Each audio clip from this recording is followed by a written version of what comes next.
Tayeb. Je suis président de l'association d'Harki du Maine-et-Loire et également je suis membre de la commission Solidarité de ce même département. En fait la même chose que Hamid puisqu'on est tous les deux des anciens militaires. Je fais également partie de plusieurs associations patriotiques, l'UNCE, la LOPEX, l'UNSOR et les Médaillés militaires.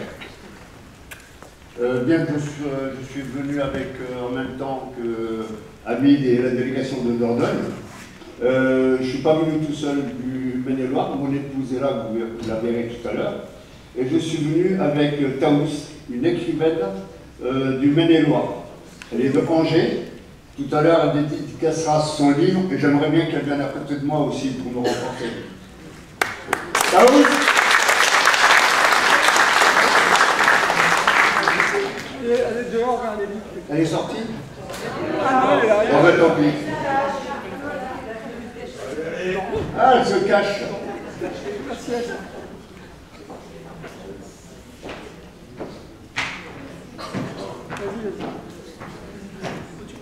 Alors, les harkis. Les harkis du Maine-et-Loire. Je vais dédicacer tout à l'heure. D'abord, regroupés au camp de Sissonne, il y avait une soixantaine de familles. En 62, ils sont arrivés donc, dans le Maine-et-Loire, à Saumur, parce qu'il y a une école militaire, donc l'école de cavalerie, et une partie donc à Angers où il y a une école du génie.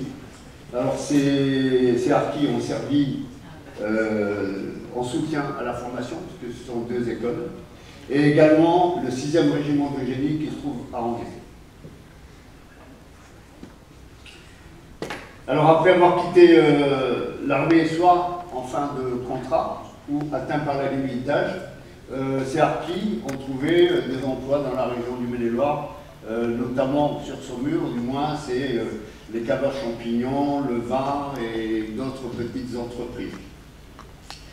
Alors certains, je pense que d'après ce qu'ils m'ont dit, ne connaissant pas les lois et les règles, certains ont quitté l'armée après avoir effectué 11 ans d'armée, alors qu'ils auraient pu rester 4 ans de plus et ils auraient eu la retraite, comment on appelle ça, complémentairement proportionnelle, voilà. Donc il y en a pas mal quand même qui ont quitté l'armée juste avant les 15 ans sans savoir qu'ils pouvaient prétendre à la retraite proportionnelle.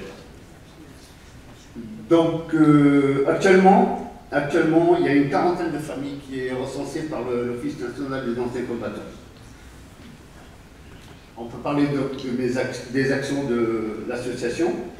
Actions auprès des anciens combattants, y compris les harkis, dans le cadre de la solidarité via la commission solidarité de l'Office national des anciens combattants.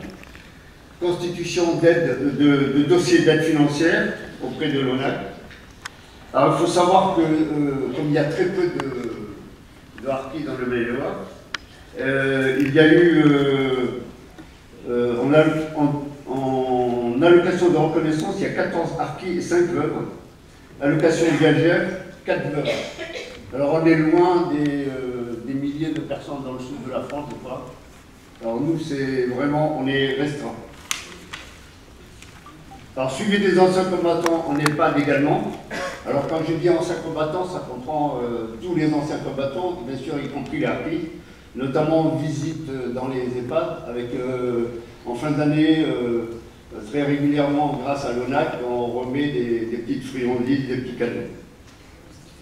Participation à toutes les cérémonies patriotiques, prise de parole aux cérémonies du 25 septembre et du 12 mai. Cette dernière, donc la cérémonie du 12 mai, est une des plus importantes pour moi, où je lis et je commente le fameux message de M. Pierre Mesmer, qui dit qu'il faut désarmer les harkis et les empêcher de rentrer en France. Suite à ça, je crois qu'il y a eu 150 000 harkis qui ont été assassinés. Et je pense qu'il est bon de le rappeler de temps en temps. Il faut savoir que ce message, certes à l'école on entend parler de la guerre d'Algérie, quelques-uns donc ils entendent parler des harkis. Par contre ce message il est très peu connu. D'ailleurs il y a 2 ans, le président national, M.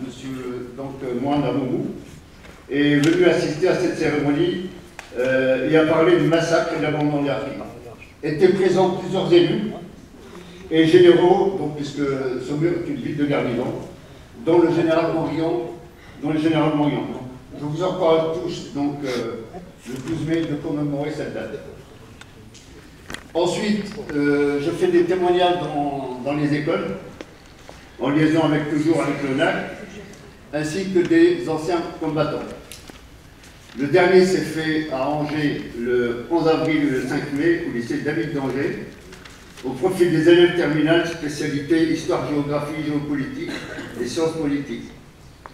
Et en tant qu'officier de réserve, j'encadre des jeunes de 3e, à raison de 3 périodes dans l'année pour leur faire découvrir un peu le métier des armes.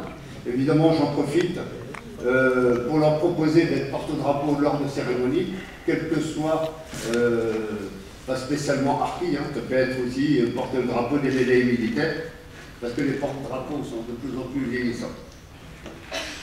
Et j'en profite aussi, évidemment, à ces jeunes de leur parler de mon parcours de vie. C'est toujours dans le cadre de la mémoire.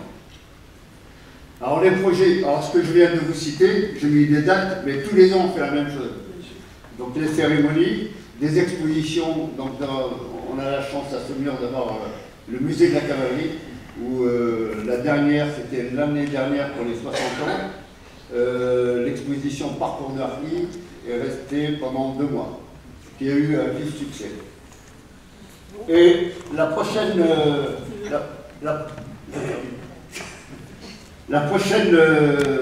le projet prochainement, c'est le mois d'octobre. Il s'agit donc d'un forum sur la guerre d'Algérie et je présenterai également l'exposition Parcours de harki. Voilà, je vous remercie. Merci Patrick.